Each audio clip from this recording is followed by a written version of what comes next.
اسلام آباد high court کے 6 ججز کا خط چیف جسٹس پاکستان کا از خود نوٹس۔ ججز کے خط کے معاملے پر سماعت کے لیے 7 رکنی لارجر بینچ تشکیل دے دیا گیا۔ 7 رکنی لارجر بینچ کی سربراہی چیف جسٹس پاکستان کریں گے۔ لارجر بینچ بدھ کو از خود نوٹس پر سماعت کرے گا۔ جسٹس منصور علی شاہ، جسٹس یحییٰ آفریدی، جسٹس جمال خان مندوخیل بینچ میں شامل۔ جسٹس اطہر من اللہ، جسٹس مسرت ہلالی، جسٹس نعیم اختر افغان بھی لارجر بینچ کا حصہ ہیں۔ اسلام آباد ہائی کورٹ کی جانب سے 6 ججز تھے جنہوں نے چیف جسٹس کو خط لکھا تھا اور چیف جسٹس پاکستان کی جانب سے اس پر از خود نوٹس لیا گیا ہے۔ ججز کے خط کے معاملے پر سماعت کے لیے 7 رکنی لارجر بینچ تشکیل دیا گیا ہے۔ 7 رکنی لارجر بینچ کی سربراہی چیف جسٹس پاکستان خود کریں گے۔ لارجر بینچ بدھ کو از خود نوٹس پر سماعت کرے گا۔ جسٹس منصور علی شاہ، جسٹس یحییٰ آفریدی، جسٹس جمال خان مندوخیل بینچ میں شامل ہیں، جبکہ جسٹس اطہر من اللہ، جسٹس مسرت ہلالی، جسٹس نعیم اختر افغان بھی لارجر بینچ کا حصہ ہیں۔ یہ 7 رکنی لارجر بینچ ہے جو کہ چیف جسٹس کی سربراہی میں اس کیس پر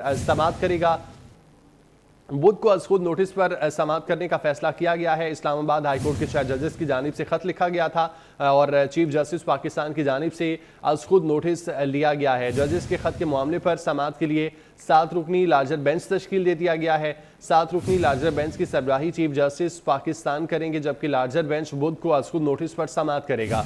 امانت گچکوری ہمارے ساتھ موجود ہیں، ان سے تفصیلات جانتے ہیں۔ امانت، بتائیے گا ڈیٹیلز۔ جی، سپریم کورٹ کی جانب سے اسلام آباد ہائی کورٹ کے 6 ججز نے جو خط لکھا تھا اس پر آج کو نوٹس دیا گیا ہے۔ چیف جسٹس پاکستان نے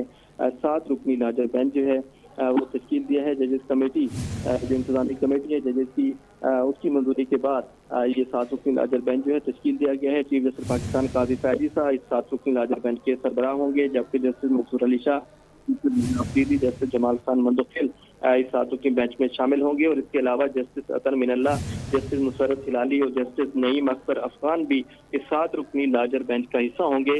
جو کہ بدھ کو یعنی پرسوں اس اہم از خود نوٹس کی سماعت کرے گا اور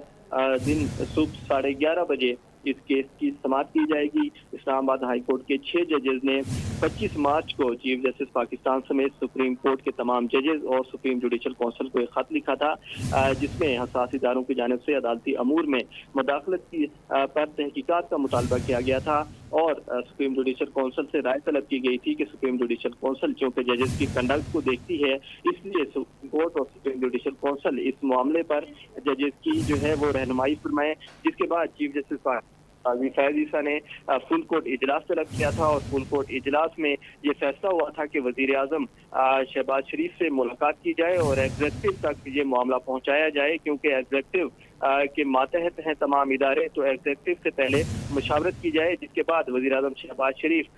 سپریم کورٹ پہنچے تھے اور چیف جسٹس پاکستان سے تقریباً 1.5 گھنٹہ ان کی ملاقات ہوئی تھی، اور ملاقات کے بعد ایک اعلامیہ جاری کیا گیا تھا، اور حکومتی جو وزراء ہیں، جو وفاقی وزیر قانون اور اٹارنی جنرل، انہوں نے ایک پریس کانفرنس بھی کی تھی، جس میں یہ اعلان کیا گیا تھا کہ حکومت انکوائری کمیشن تشکیل دے رہی ہے، جو کہ 6 ججز کے خط کے معاملے پر تحقیقات کرے گا اور 1 مہینے میں رپورٹ جمع کرائے گا، اور سپریم کورٹ نے بھی اعلامیہ جاری کیا تھا 28 مارچ کو کہ ایک انکوائری کمیشن تشکیل دینے پر اتفاق ہوا ہے، اور تمام سپریم کورٹ کے جو ججز ہیں انہوں نے بھی اس بات سے اتفاق کیا ہے کہ انکوائری کمیشن تشکیل دیا جائے، جس کے بعد سابق چیف جسٹس تصدق حسین جیلانی کی سربراہی میں ایک انکوائری کمیشن تشکیل دیا گیا، اور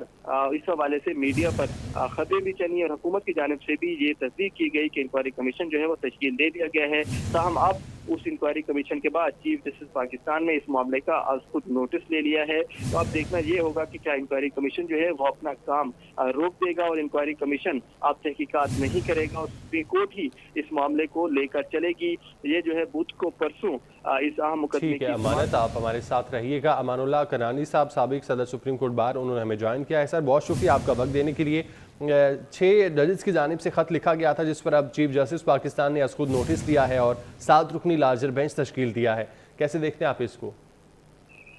بسم اللہ الرحمن الرحیم۔ دیکھیں جی، یہ جو اسلام آباد ہائی کورٹ کے محترم اور معزز 6 جج صاحبان نے خط لکھا ہے، بیسیکلی اس کا دھواں جو ہے اس وقت اٹھ رہا تھا جب محترم جسٹس عمر بندیال صاحب چیف جسٹس تھے، اس وقت بھی 5 جج صاحبان نے ملاقات کی تھی، میں نے سنا ہے، دیکھا ہے، میڈیا کی رپورٹ کی تھی۔ اس وقت سے ابھی تک کوئی ایسی کارروائی سامنے نہیں آئی، شاید یہ اسی کو ری انفورس کیا ہے ہمارے جج صاحبان نے، ان کے معاملات ہے یا کچھ ہوا یا نہیں ہوا وہ اور بات ہے، مگر معاملات اس وقت